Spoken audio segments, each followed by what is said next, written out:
Today we will be going over Outlook email.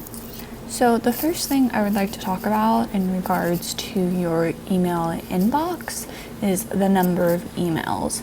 So it's really important that on a routine basis you go through and clean your inbox. And when I mean clean, it means either responding to something or setting an email in a task to respond to at a later time if it's not, of high importance, and then deleting out those emails.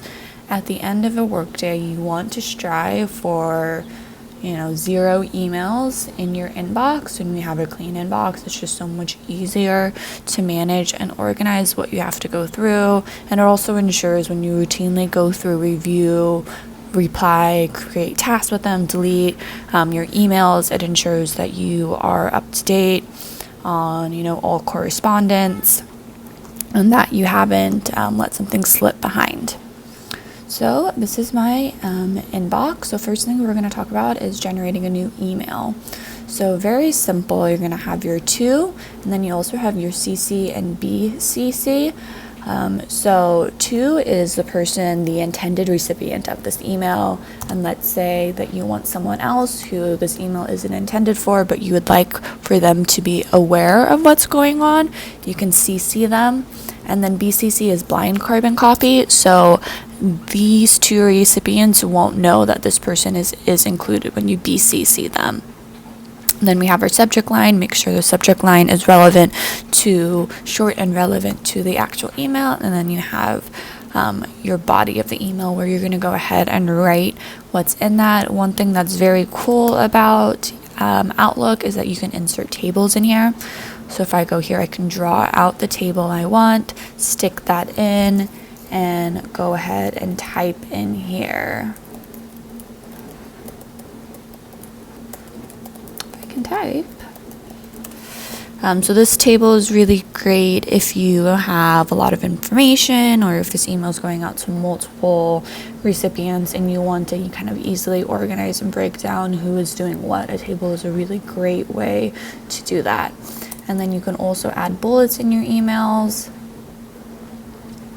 It's really great for making fast points and just further organizing all of that information.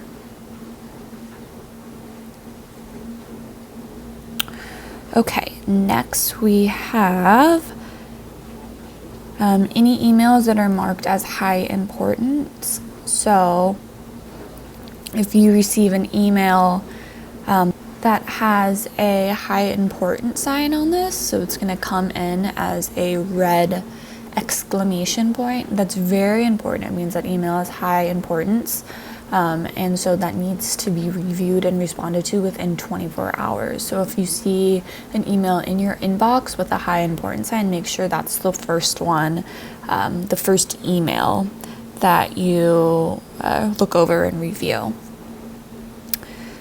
Okay, next we're going to go over how to set your automatic reply. So setting your automatic reply is pretty easy. You're going to go to Tools, out of Office, right here, send automatic replies for this account. So you can say like, hello, I am not in the office, but will respond to your email upon my return on blank. So you can choose to send automatic replies during a set time period. So if you know you're only going to be out of the office Friday afternoon, you can set it for Friday from 12 to 5 o'clock, and you can send it to all external senders. So this is really great. So when someone emails you, they know not to expect a fast response, but they know that you're instead out of the office and we'll get to it upon your return. Okay, so the other thing that you can also modify and edit for your email under preferences, signatures. So you can go ahead and create your signature in here. You can edit it.